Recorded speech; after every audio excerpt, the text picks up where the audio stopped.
Hello, everyone. Welcome to Grid Live Pre-Race. Joe Samaniego here, along with Kobe Lambeth from the Podium Finish.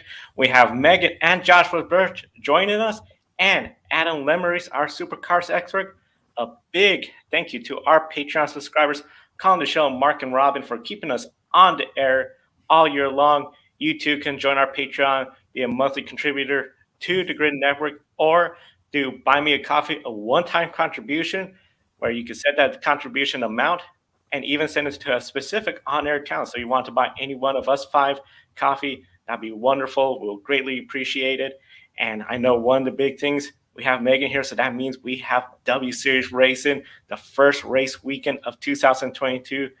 Kobe, it's not just a normal first race weekend. It's in Miami, home of the Miami Autodrome.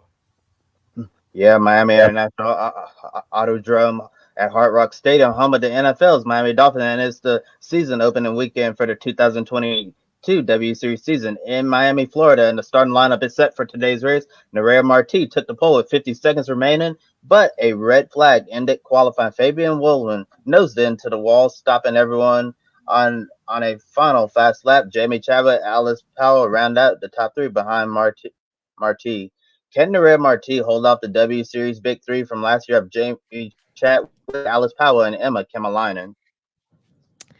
I think she'll try to hold off the big top three, though I think she'll find it increasingly difficult since Kemalainen was very, very, very quick during the qualifying today.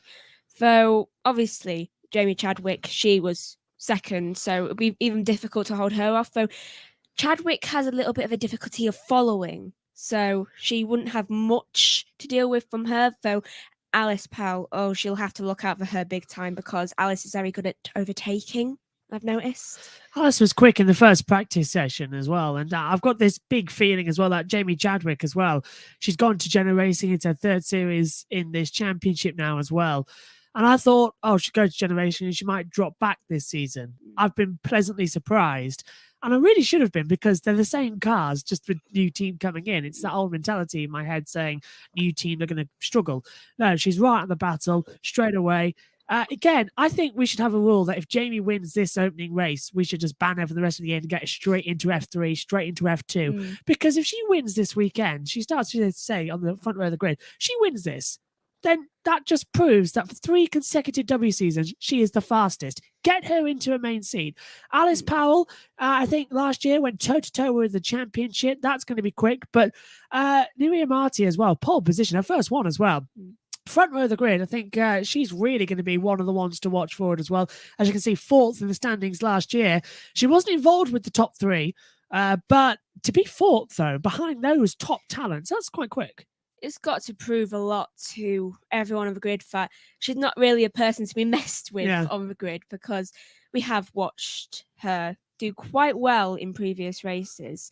Of course, sometimes not as well because of crashes and things.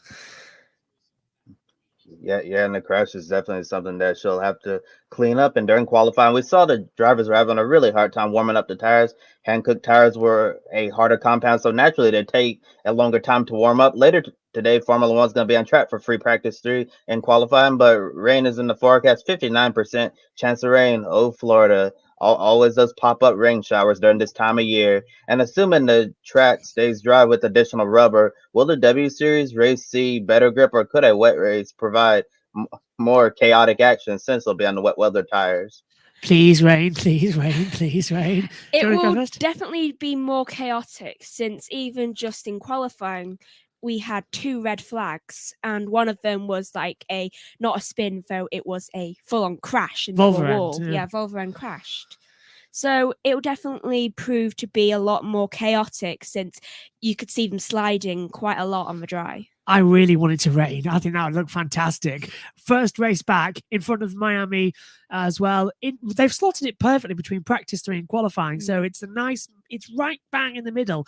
Usually we don't have any track action there. So they've timed it perfect to try and hit the American audience. They're broadcasting on ESPN over there in the States.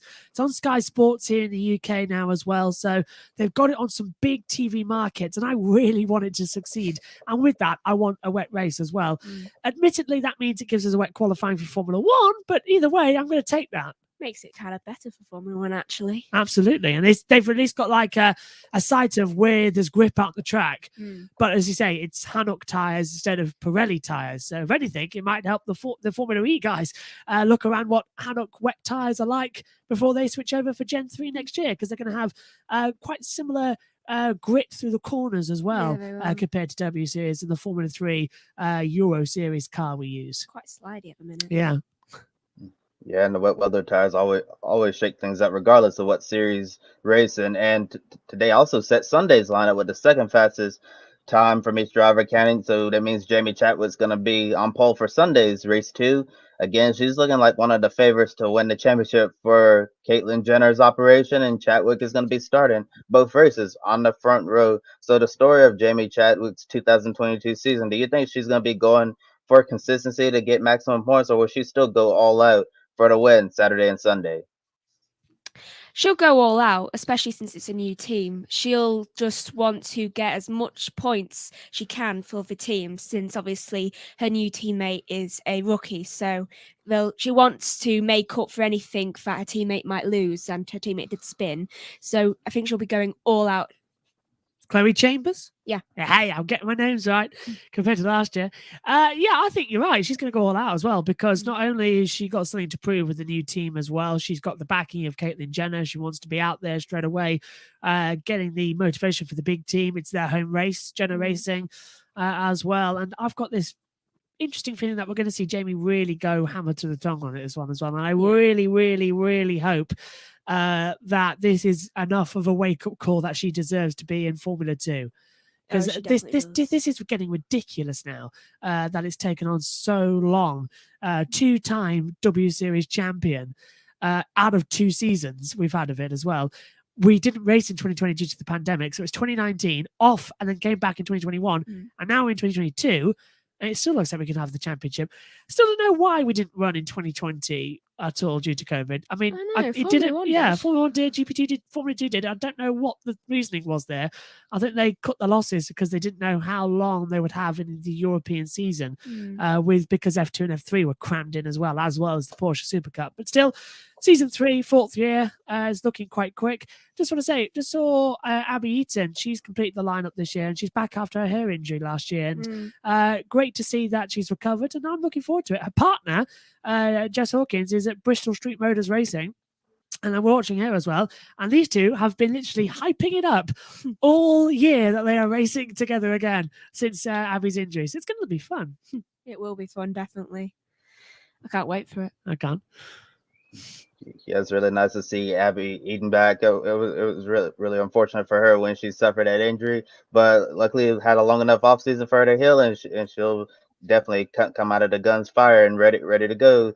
And as we're all excited to see this 2022 W Series season get underway, I'm looking forward to covering my first W Series race today as well. Been really hard for us to do that in the United States, because I don't even know what the TV deal was last year. I just know you had to pay $49.99 for it, which I wasn't doing. Just to watch one series. And as you mentioned, Josh, it's gonna be on Sky Sports there in the UK, and it's gonna be on ESPN here. So a lot of people are gonna be able to have access to watching the W Series races here in the United States and over there in the UK. And speaking of the times, W Series Race 1 kicking off at 2:30 p.m. Eastern Time, 11:30 Pacific on ESPN News and ESPN3 online. And then again tomorrow at 10:35 a.m. Race 2 on ESPN2. And also, the American audience can experience what we experience here at Grid Network, since we knew about the W Series from last year, since we covered it. And we want to thank you, Megan, for being with us on the show today. And before we let you go, I'll let you do your pick a winner for races 1 and 2 of the W Series, and who takes home the checkered flag tomorrow for the Formula 1 Miami Grand Prix. I'm gonna go for race 1 in W Series, Alice Powell winning, and then race 2, Jamie Chadwick. Though for tomorrow's F1, I'm gonna put my hopes. I really want to say Leclerc, though I really want Norris to win. Well, that could happen. He's been doing really well this weekend, so I want Norris to win. podium last time out. I'll go for that. That would be huge if Norris could pull that off. Running a special paint scheme on his helmet, the basketball, he'll be jumping up and down more than that basketball could bounce if he was to win that race tomorrow in Miami. And once again, Megan, thank you for your time here on Grid Live Pre-Race. Now what's coming up is Formula One. We preview the Formula One Miami Grand Prix, the inaugural running of this race.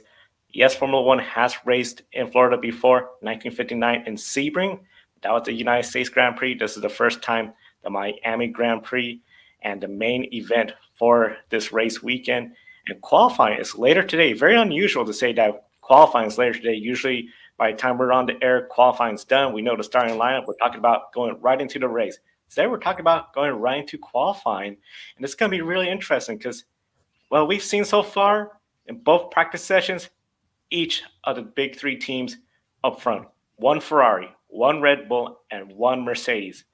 But that Mercedes this time is not Lewis Hamilton. Both times it's been George Russell, and he's been up there second and first fastest in each of the qualifying sessions. Just amazing. And the Red Bull and Verstappen, they're showing speed, but in practice too, he didn't really get a lap in.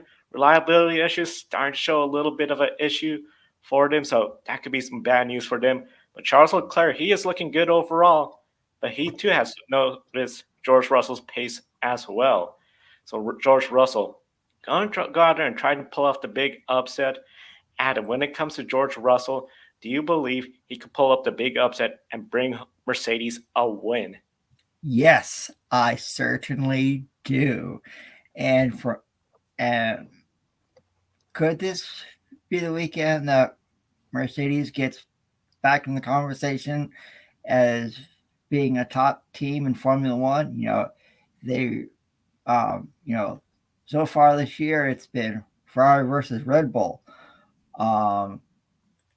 Could Mercedes have finally figured out their porpoising after what we see early so far?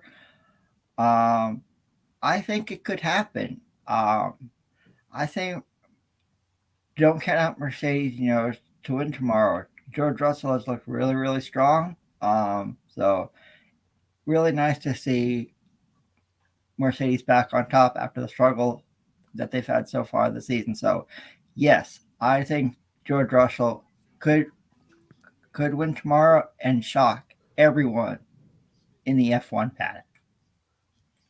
Completely agree with you. Completely agree. He has been second in practice 1, topped practice 2, and that is just insane for Mercedes this year as well. They've been always around about 9th, 10th, even sometimes down in 16th and 17th in the opening practice sessions. They've never looked this far straight away. Now, Mercedes have brought these upgrades, as they're somewhere on my desk, what they are. Hang on, here they are. They've brought in a new front wing, a new rear wing, and a new beam wing to this race as well, which I've got noted down.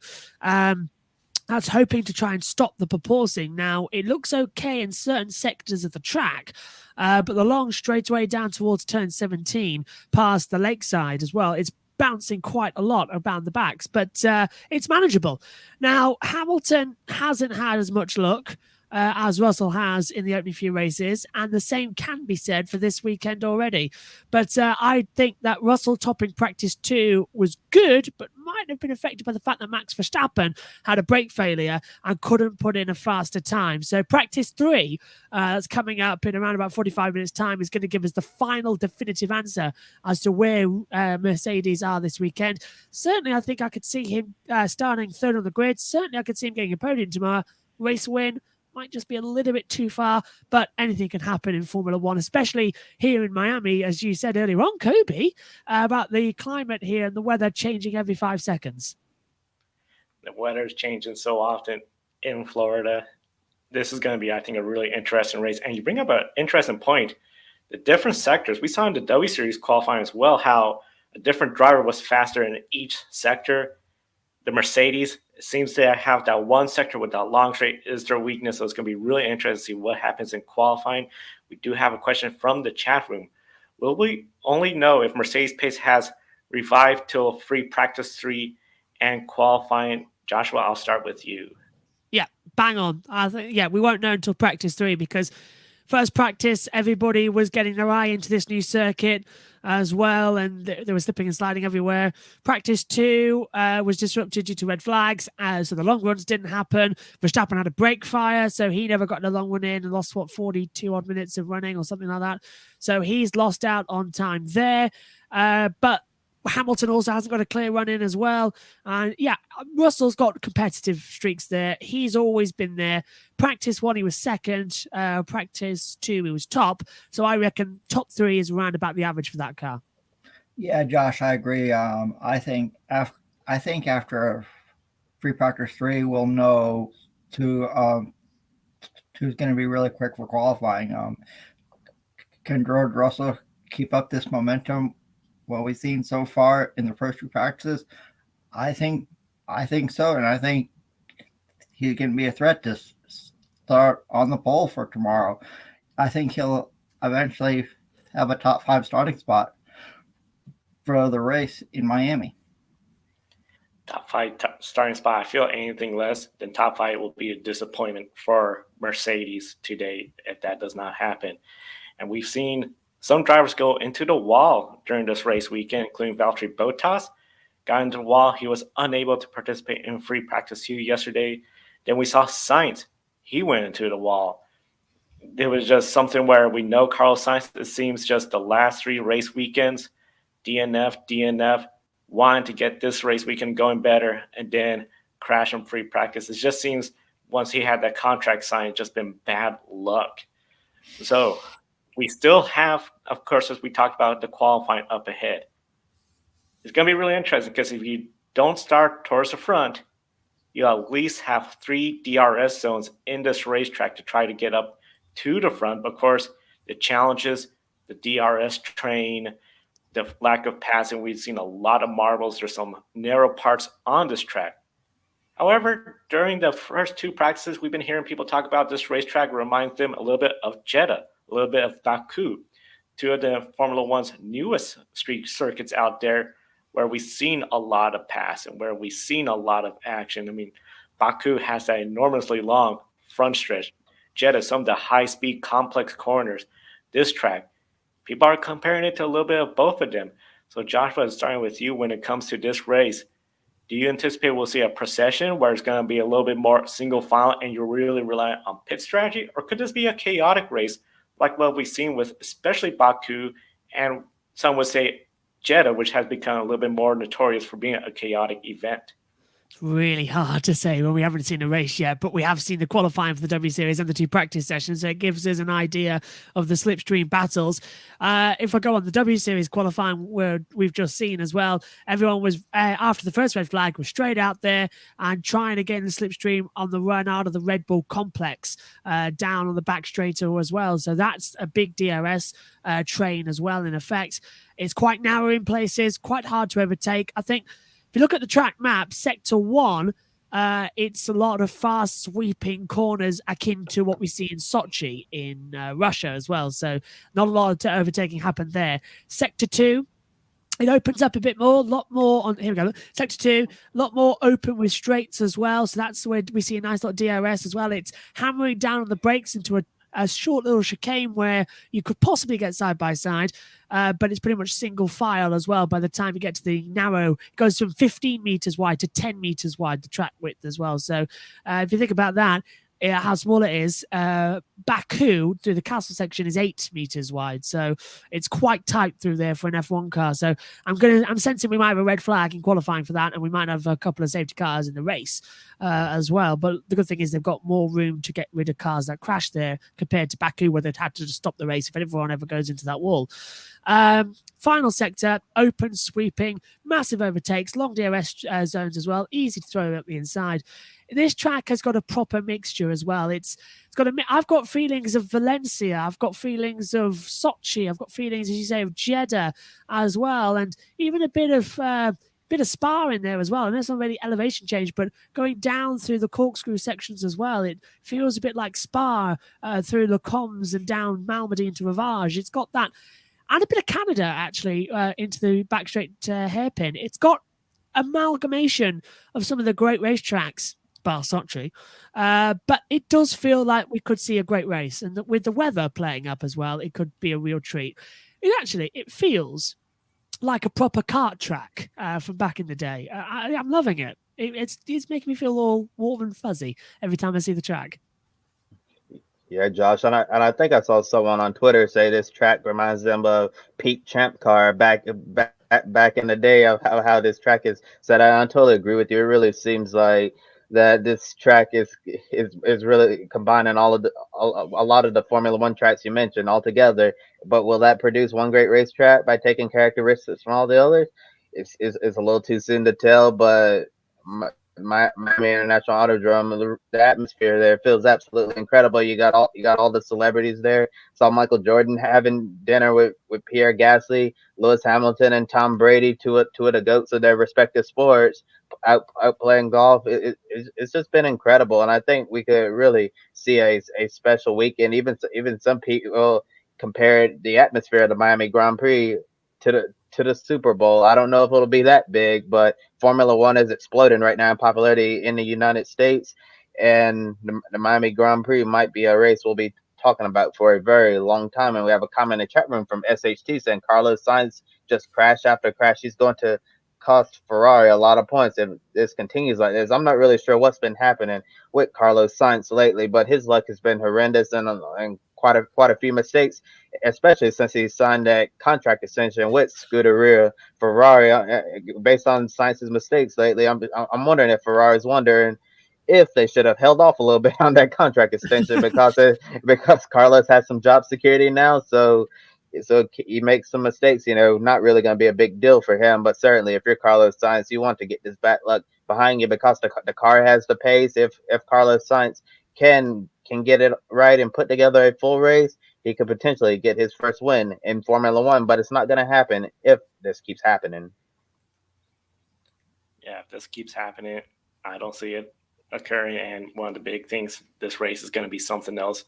Qualifying later today, but we have one more practice session. I know Joshua will be going off shortly to cover the practice session. And of course, we talked about George Russell being sort of the surprise this weekend with some of his fast times throughout the race weekend. So again, it's going to be something where can George Russell get in the top 5? We see SHT contract extension curse again, like Ocon last year. Very good point. See, maybe with that contract extension, just pushing a little harder because you're going to be there for a while, and then just bad luck. Realistically, Imola, that was just, we all know Daniel Ricciardo went to the Ferrari team to apologize for what happened on lap 1 of that race. And of course, as we mentioned, George Russell, he's been quick all race weekend. The times are getting faster and faster as there's more rubber putting in. He was the only driver to get down to the 1 minute 29 seconds per lap. So Kobe, starting with you, do you anticipate drivers are going to be more likely to get into 129s, or are we going to see even 128s or potentially 127s? Well, Joe, to be honest with you, it's really hard to say right now, because it's obviously a new track, and there's probably still quite a bit of pace left to find out there. I think it might be possible to get into the 128 range. I don't know about the 127s, but this track is going to be really crazy seeing how all of this shapes up, and it's going to make it even more difficult to pick a winner today right before free practice 3 and qualifying, because we're not going to know who's really on it this weekend. Yeah, Ferraris look great, and Mercedes really surprised by George Russell's performance. Lewis Hamilton is still struggling quite a bit in that car, and it really seems like George Russell is going to be carrying the flag for Mercedes this weekend unless Lewis Hamilton's able to unlock some extra pace in that car. Yeah, I think we'll see. I think, as we know, after pre-practice 3, I think we could see some. I think we'll see some more teams in the 1 minute 28 second range. It's just been incredible to see George Russell up there with all this pace this weekend. And actually, I saw on Twitter this morning, Jeff Gordon and Mar and Andretti in a picture together. So the big names are down there in the South Florida city of Miami. I think we'll see cars in the 1 minute 28-second range. 1:27. No, I think 1 minute 28. 1 minute 28 seconds. I think will be the top time, and I think it'll be the pole lap later on today. Completely agree with you both. I think for what we've seen in the two practice sessions, the times are slowly coming down. I think between a 1:28 and 1:27 will be the top time. Teams can usually find around about half a second in Q3 with those special Q3 tires. They are just a normal set, but they change a little bit of setup on the cars. Some of the tire widths just gets a little bit turned out. The air pressure just changes a little bit more to give them some slipstream down the straight and more rubber as well. So I think we're going to see 1:28, 1:27 as the top time. And I think pole sitter, that's going to be either Leclerc or Verstappen, depending on whether Verstappen's gearbox is okay. So front row, Leclerc, Russell. That could be it with 1:27s each. Yeah, Josh. Have a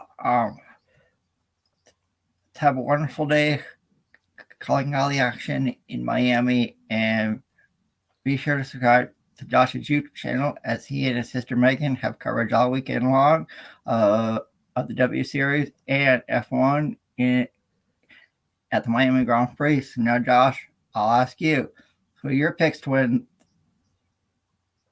both W Series races, and who brings home the inaugural checkered flag at the Grand Prix of Miami tomorrow afternoon? Right, W Series. I think we're going to see Jamie Chadwick sweep the board and do the double. I do. I know how much she's an amazing driver. She's starting on the front row of the grid for both races as well. Easy into turn one. We've seen how Jamie can just launch away once she's in the lead. The starts are going to be crucial. If Alice Powell can get the jump on them both like she did at Silverstone, Alice skips ahead to the front. But I'm sticking to my guns. Jamie Chadwick will win both races for the W Series. And for Formula One, it's very early. I mean, it's for me here in the UK, it is 5:30. So usually we know who's on pole position by now. Well, everything will be ready and we'll be making some bold predictions. We've yet to have practice 3. That's how insane it is with the America races and as well. And that's why I love America, Miami, Canada, going forward, Brazil, Mexico, because it's weekends where I get a Saturday to myself. I love it when nothing else is on. So I think, let's say pole position, as I said, it's going to be Leclerc and Russell front row, and I think race victory is going to go to Leclerc. I do. I think Ferrari just got something with that extra engine upgrade they brought. And if the 2 race stat thing is correct, where Verstappen wins and then retires, keeps continuing, then it looks like we're going to have more problems. And I'm starting to think, is it because they're bringing B equipment to the races that is where he's retiring, or A equipment? Because it happened in Bahrain, didn't happen in Jeddah, happened in Australia, didn't happen in Imola. And because those races are quite close together, I'm wondering if it's because it's a different set of something going onto the cars, changing it as well. Is it a different fuel pump? Is it a different issue? Because it must be the same fuel pump just breaking every time. So I'm going to do some digging into that because it's happening too often. More problems every 2 races. Race victory tomorrow, as I said, Leclerc. There you go. That's my pick of winners.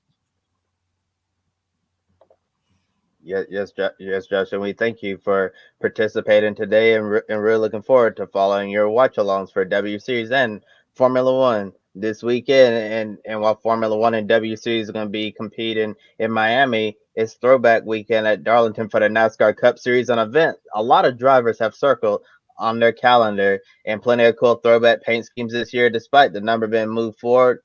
But the Lady in Black is ready to put a historic Darlington stripe on anyone that gets into the wall. Last weekend, we saw drivers had a handful with Dover, also known as the Monster Mile. Do you anticipate Darlington to be even more of a challenge this year with the new car? I do anticipate Darlington to be a big challenge with the new car. And before I go more into my answer, SHT or maybe Lewis Hamilton out of nowhere to get a win in the chaotic potentially chaotic Miami Grand Prix race. So definitely thank you so much for your comments. I encourage everyone to share their comments. Back to my answer of the Darlington race. Yes, I anticipate this to be, well, as I said, a chaotic race because we know Darlington is the track too tough to tame. If you want to be fast, you have to run right up against the wall where you could get the Darlington stripe. Drivers been getting that for the longest time. When we've had the low horsepower, high downforce packages, we were seeing vehicles going down lower, away from the wall. It felt very different. It felt like Darlington had lost its big personality of you got to be up on against the wall. Already we're seeing a lot going on during practice. Chase Elliott, he might be getting a backup car. He has to go towards the back if they can't get that repaired after he crashed hard in the turn 3, turn 4 area. Kevin Harvick, diffuser change. He has to go towards the back when they start because he can't put a qualifying time together. So I think this is going to be a chaotic race. Darlington is known to bite. Now that these cars are a handful to drive around the track, this is going to be, I think, a wonderful show. And I think it might be, we've been talking about throwback. I feel this might be a throwback to one race I remember in particular, 1995 Trans-South Financial 400 at Darlington. I believe that is the most cautious at a Darlington race where you saw a big one entering turn 2, which is now modern day turn 3. Terry Labonte got in a big crash with Jeff Bodine. That's where Rusty Wallace climbed over the top of Mark Martin's car. So I see you're going to see a race like that. Plenty of cautions, plenty of action, and a surprise winner. Yeah, Joe. You brought back a lot of good memories. And let us know in the comment section if you're watching what's your favorite throwback paint scheme at Darlington this weekend. There's a lot of good choices to choose from. I think we will see a chaotic race tomorrow as well. And you mentioned Chase Elliott. He crashed in qualifying. He is bringing out a backup car, so he has to start in the back tomorrow. I anticipate it to be a good race, a chaotic race, and tomorrow for the broadcast on Fox, they're gonna have 3 individuals, one for each stage. Stage 1, I believe, is going to be Richard Petty. Stage 2 is going to be Bobby Labonte, and Stage 3 is going to be Awesome Bill from Dawsonville. So it's going to be a chaotic race tomorrow. So can't wait to see who tries to tame the Lady in Black at Darlington Raceway tomorrow afternoon. And speaking of Awesome Bill from Dawsonville, Bill Elliott, his son Chase Elliott said he's going to be really interested to see how his dad performs in the booth because he admitted, he said, my dad is not a TV guy at all, but I'm sure Bill Elliott's going to do just fine up there in the broadcast booth. And going back to last weekend at Dover, with these new cars, it was definitely a handful. I have to say, after Dover's put on a lot of woeful races in recent memory, I think the next gen cars really saved Dover. But I think, and it goes to show, I think the Gen 6 car was more so the issue with Dover, that it just didn't gel well with that track. But after seeing the race with the next gen car, the 7th generation Cup car, I thought Dover was a really good race, and I really don't say that often about races at Dover Motor Speedway. And it really seems like they definitely hit the nail right on the coffin with this one at this certain track. And I have to say, I really hate that Darlington and the Miami Grand Prix is happening at the exact same time because Darlington, always a fan favorite track. Darlington puts on really good racing. Expect the same thing with the next gen car, and I think the drivers are going to be up on the wheel like they were last weekend at the Monster Mile. The Lady in Black. If you get in too hard, it's gonna bite. And I agree with Joe. I think we could potentially see a surprise winner this weekend in Darlington. Sometimes we see a lot of comers and goers. I think we're gonna see the same thing, and it's gonna be interesting to see how the Goodyear 400 at Darlington shapes up this weekend. And the last time the entire track got a repave was 2008. Turn 2 was repaved in 2021 due to water seeping in the cracks. So tire management will be key, and more importantly, not get into the wall, as I mentioned. And one of the storylines we're following, Trevor Bayne's going to be on standby this weekend and next weekend at Kansas. 2 for Kyle Busch in case the surrogate carrying Kyle and his wife Samantha's baby goes into labor. However, yesterday, Ty Gibbs said that he wished he could be the standby driver. The dominant Xfinity regular is already creating a major headache for Joe Gibbs Racing and Toyota. And no, I'm not talking about the fight with Sam Mayer. And Ty Gibbs is a young, super talented driver. And here's the dilemma that Toyota and Joe Gibbs Racing is facing right now.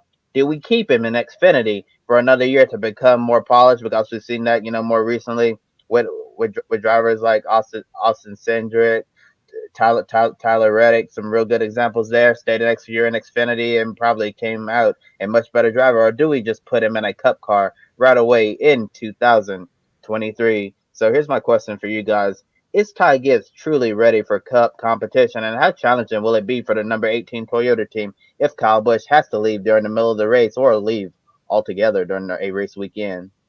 Well, I think if Ty Gibbs has another year in Xfinity, what we've seen him do in the ARCA Menard series, and then so far in the Xfinity series, and we don't know about Kyle Busch's future, especially at Joe Gibbs Racing, since he hasn't lined up a sponsor yet for next year. But I think we will see Ty Gibbs in a cup car within the next 3 to 5 years.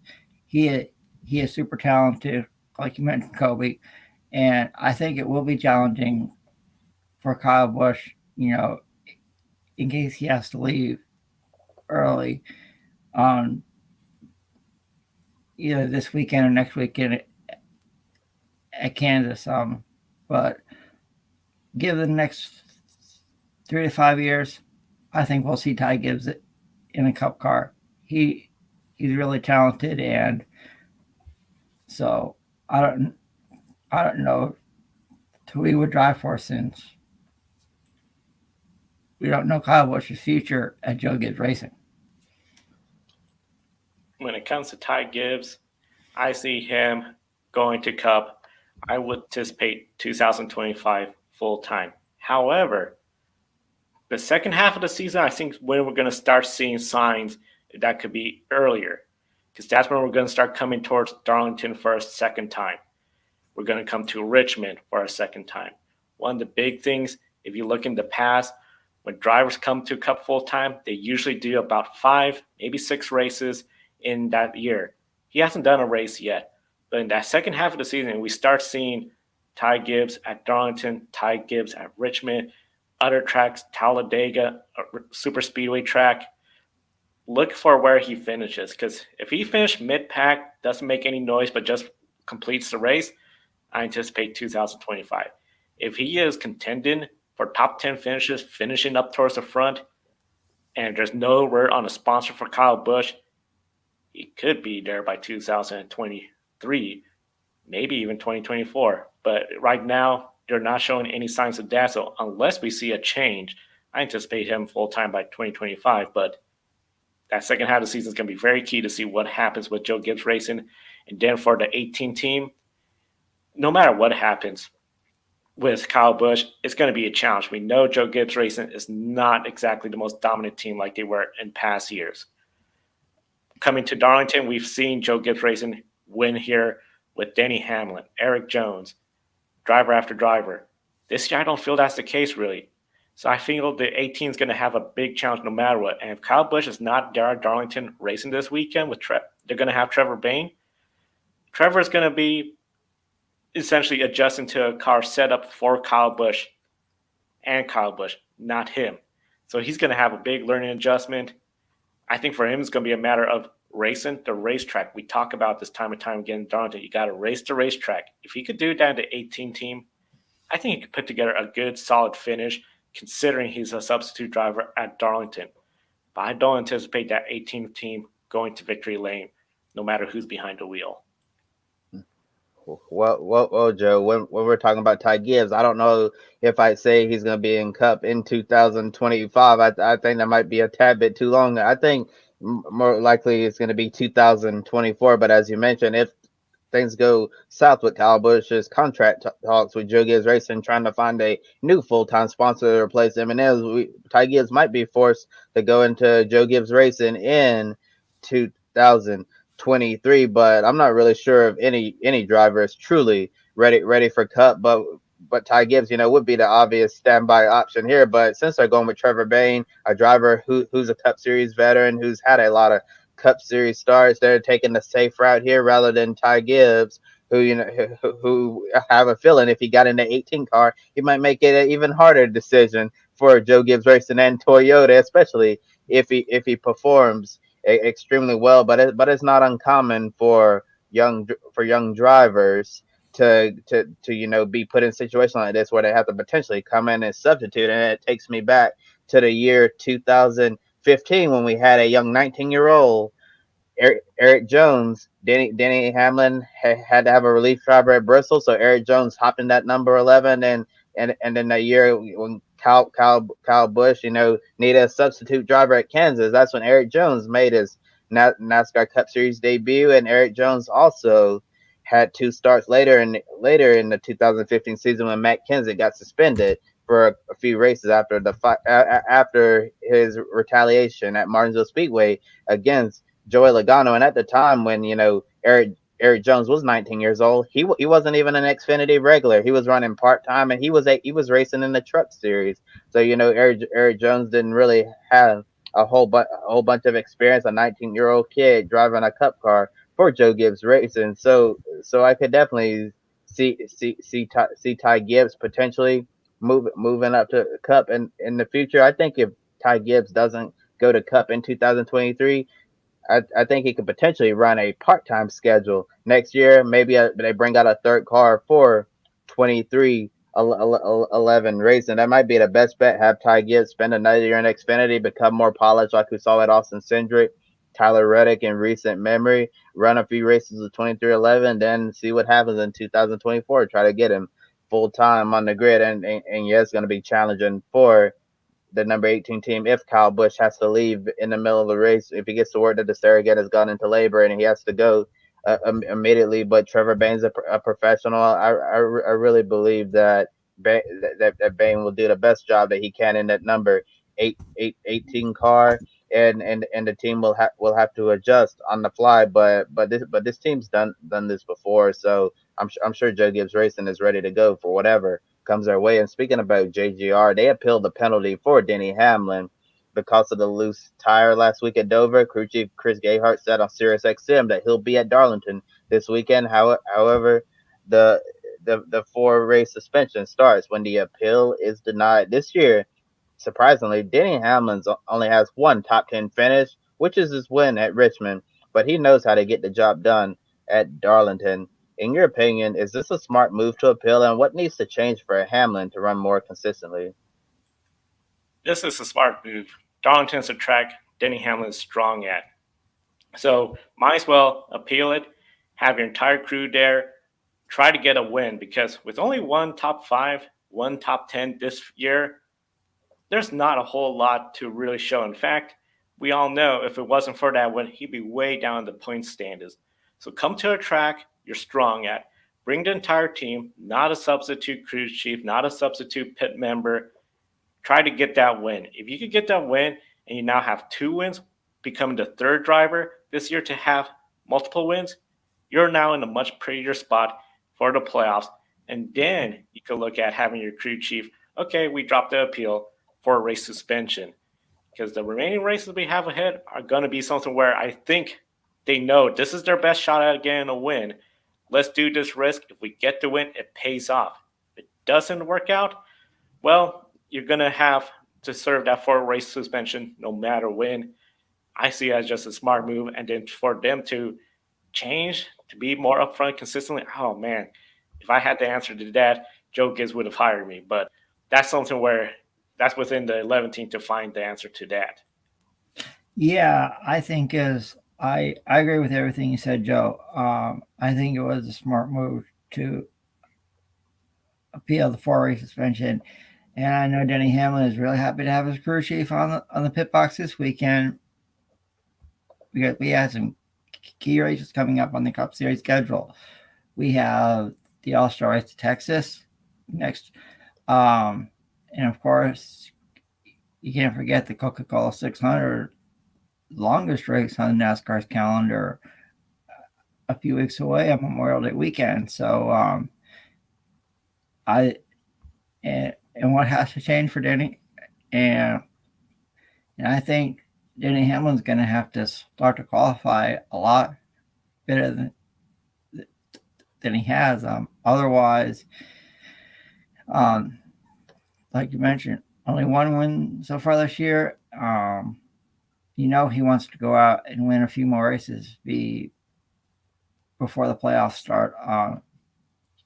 It's just really not the same without Denny Hamlin being up there. He's one of the most talented drivers in the NASCAR Cup Series, and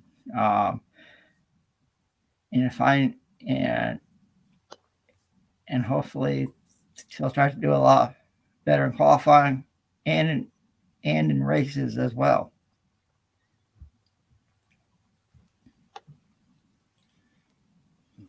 Yeah, and I think it's really a smart move to appeal because, like, seriously, what do you have to lose by appealing? You got to win at race when you're already in the playoffs. So if you win, great, and if you don't, oh well, because you're still gonna have Chris Gabehart back for the rest of the season anyway. So it's really gonna be no big deal for the 11 team. But I'm pretty sure Joe Gibbs would like that number 11 team to start running a lot better, more consistently, because it's really surprising looking at Denny Hamlin's year last year, finishing in the top 5, finishing in the top 10. He was extremely consistent in 2021, but it's been a different story in the year 2022.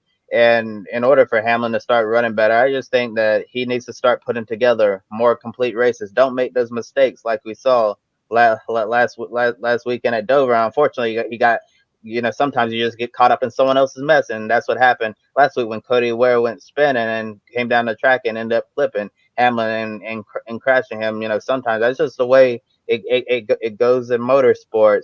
But overall, need to limit mistakes and just keep on clicking. You have one bad race, and I think this philosophy they have in a lot of other sports like football, basketball, they have, especially football. You have the 1-0 mentality. You forget what happened last round. Be like, we didn't win, we didn't lose, so we're just gonna keep on clicking and try to go 1-0 every week. And I think that's the mentality that the number 11 team should have and qualify and wrapped up a short while ago. And here's the starting lineup right here from NASCAR.com. Joey Logano on the pole, Kyle Larson starting on the front row, 4 Toyotas, but Denny Hamlin, the driver we're talking about, not in the top 10. He's starting 22nd. Ryan Blaney is also starting in the top 10. We haven't really talked much about Team Penske lately. Do you think it's realistic to think that Team Penske can put a driver in victory lane this weekend, or no?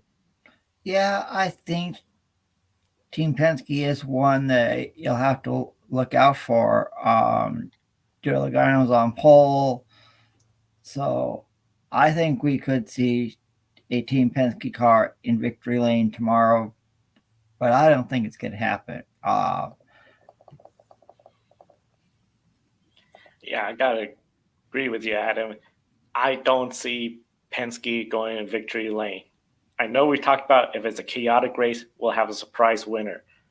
It seems Joey Logano, he at some point goes towards the back, mid-pack, and that's where it seems they run into trouble. They don't have the speed of the pack, where it's a 30 or just something with those Penske Fords, get caught up in trouble or just can't get towards the front. If Joey Logano is to win this race, he has to stay up front. Don't be outside the top 5, I feel. If he's within the top 5 all race long, he has the opportunity to win. But it's going to be really hard for that because we know we're in Darlington. The track's going to be changing. Tire management is going to be key. And I just feel like the Fords once you're getting towards the pack, that dirty air just seems to be some sort of weakness for them. And Blaney, at times he shows really good speed. Other times he's just not there, not that great, not towards the front. And Austin Cindric, he's a rookie. He's learning. I don't anticipate him to be towards the front. He can surprise everyone and show, oh, hey, top 10 finish. That'd be great for him. I don't see them again a win. I think it's going to be another winless weekend for Penske. I'm anticipating most likely a Chevrolet to win, maybe a Stewart-Haas Ford. The Toyotas, they look good at qualifying, but it wasn't Denny Hamlin, so it's going to be really interesting to see what happens this race weekend. Yeah, it's gonna be really interesting to see what's happening this race weekend. And I also agree with you, Joe, about Chevrolet. Yeah, we're gonna get to pick a winner in just a second. I'm gonna go with a Chevrolet driver, and if you're looking at the starting lineup, you see Chase Elliott towards the bottom of the starting grid. Unfortunately, Chase Elliott had a heavy crash. And his weekend is, crash really defines how his weekend was going. He wanted to run in a NASCAR Xfinity Series race, but unfortunately, Mother Nature had other plans. So qualifying got rained out. So in the number 88, HendrickCars.com Chevrolet from JR Motorsports didn't have enough honor points to make the field. So Chase Elliott ended up being one of the drivers who failed to qualify for the race. And I'm sure a lot of people appreciate the fact that Dale Earnhardt Jr. decided not to buy his way onto the grid, paying one of the back markers in the Xfinity Series to withdraw. So the 88 to get in, they decided, to just cut their losses, load up the car, and go home. And unfortunate for Chase Elliott, because he said he wanted to run this race because he felt like he struggled a lot at Darlington recently. So unfortunately not going to get to run the Xfinity race. And then the crash he had this morning, a big setback for the driver who just won on an oval for the first time in several years last weekend at Dover Motor Speedway. So it's going to be interesting to see if Chase Elliott is going to be able to turn it around after just winning. Yep, and now it's time for everybody's favorite game here at Grid Network. Pick a winner. And you take a look at our leaderboard right now. Kobe is on top with 17. I'm second with 13. Alex Fleener from Twitter, he's only 3 points behind me. And Matt S. from Twitter's at 8. And our colleague Ben Schneider is in 5th with 7. And use the hashtag pick a winner on social media. You could see your name here on our leaderboard. With that being said, it's time that we all make our picks for this weekend. First up, the W Series returns with 2 races at the Miami Grand Prix. And race 1 gets underway in just a little while time. So I'll start with you, Joe. Who wins both races of the W Series season opening weekend in Miami? For race 1, I'm going to stick to my pick that I made on Thursday's Women in Motorsport show with Daniel. I'm going to stick with Fabienne Woolwin. She's starting 5th. She did confirm that the car is okay. It is repairable, so it should be out there. She looked really fast and strong in that first sector. I think she could pull it off. The second race, she's on the pole, and I think if she has a good, clean start, it's game over. It'll be Jamie Chadwick taking the second race of the W Series doubleheader. I'm going to keep this short and sweet. I think Jamie Chadwick's going to sweep the weekend in Miami, and she's going to kick off a strong defense her title to try to become a 3-time W Series champion. I'm gonna make the short and sweet as well, and I'm gonna agree with Kobe. I say Jamie Chadwick sweeps the weekend, and I'll make an early championship prediction. I say Jamie Chadwick will win the 2022 W Series championship as well. And now we head and we stay in Miami as F1 is there as well for the inaugural Miami Grand Prix. So I'll start with you, Joe.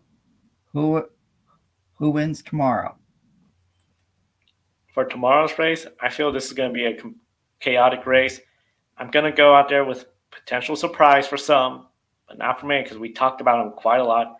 I'm going with George Russell, the Mercedes. I think he's going to ensure Mercedes has another win this season, continuing the streak of a win each season, I believe since 2014 or 2015.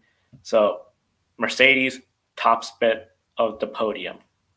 I promise I'm not copying you, Joe, but I also had decided to go with the upset. It's crazy calling this an upset with Mercedes, but I think George Russell might get the job done because I'm gonna be banking on this been a chaotic race, kind of like Baku, where a lot of things are gonna go wrong. We're gonna see something happen with Ferrari and Red Bull that's gonna allow George Russell to win the Miami Grand Prix. I think it's gonna be quite a show, as I said, something that we'll be talking about for quite a while.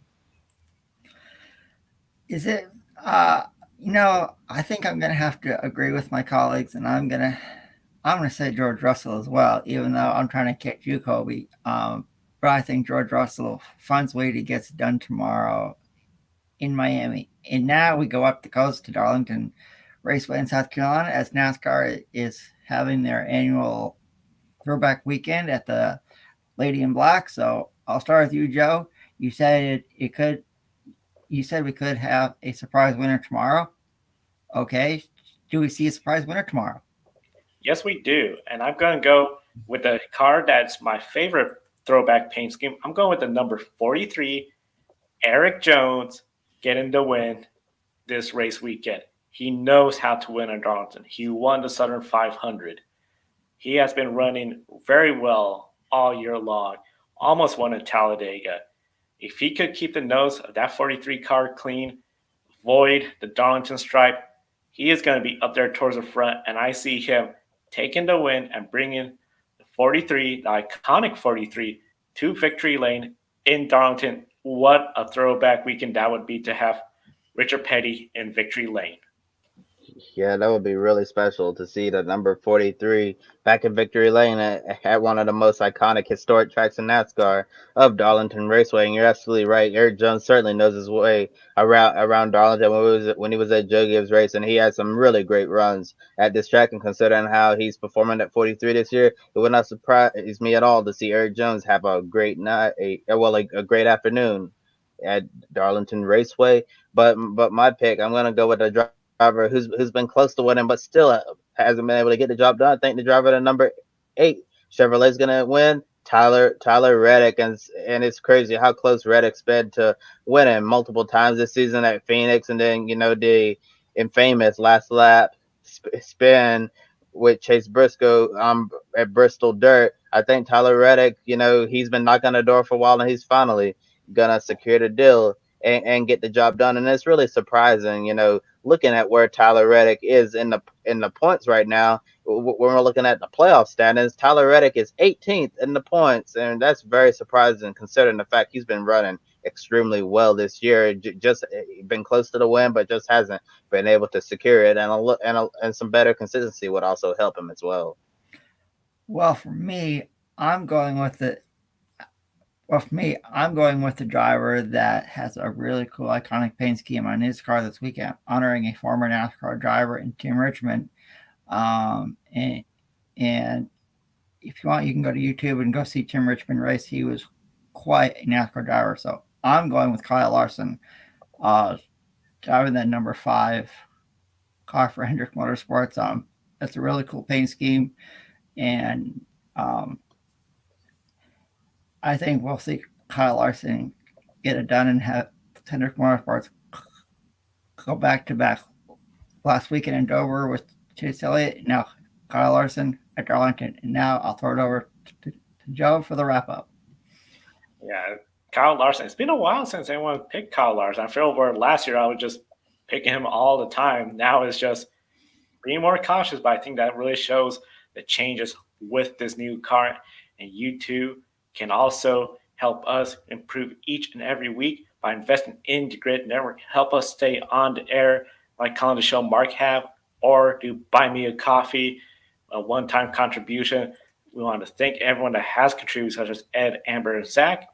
And, of course, visit our social media pages. We're on TikTok, Twitter, Instagram, and Twitch, where we live stream on Twitch, too. So if you go to Twitch to watch your favorite gamers, we're there as well, too. We're looking forward to hopefully bringing more content to Twitch as well. And speaking about content programming, I know this week we had a special program, Life on the Grid, on Friday, and there's a link in the video description. Kobe, can you tell us about the latest episode of Life on the Grid?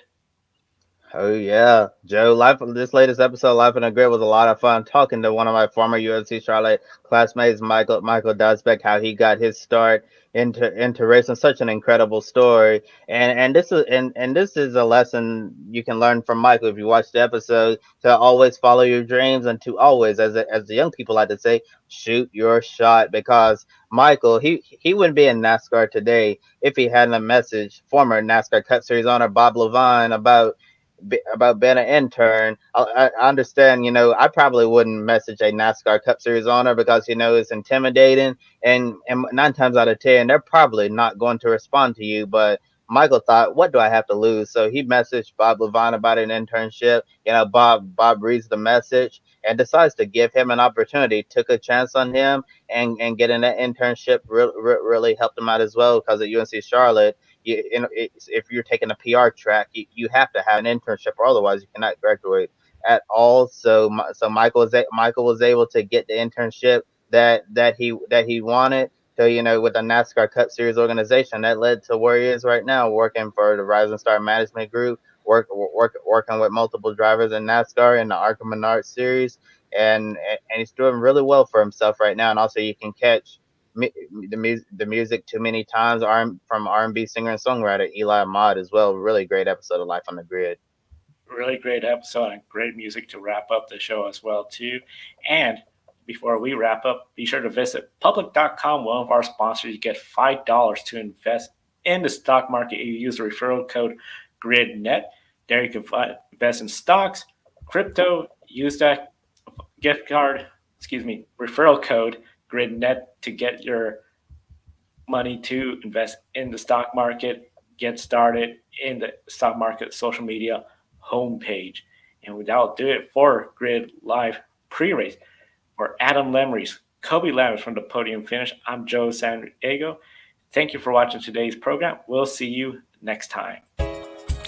Don't be an anonymous investor. Join the stock market social media platform, public.com. Invest any amount of money and share with friends and new friends. Discover new opportunities, such as new companies and potential business partners, and useful tools for beginners, and share your experience with friends on public.com. Link in the video description gets you $5 for being a Grid Network viewer. Use the referral code GridNet for your free $5 to invest. Start investing and networking on public.com.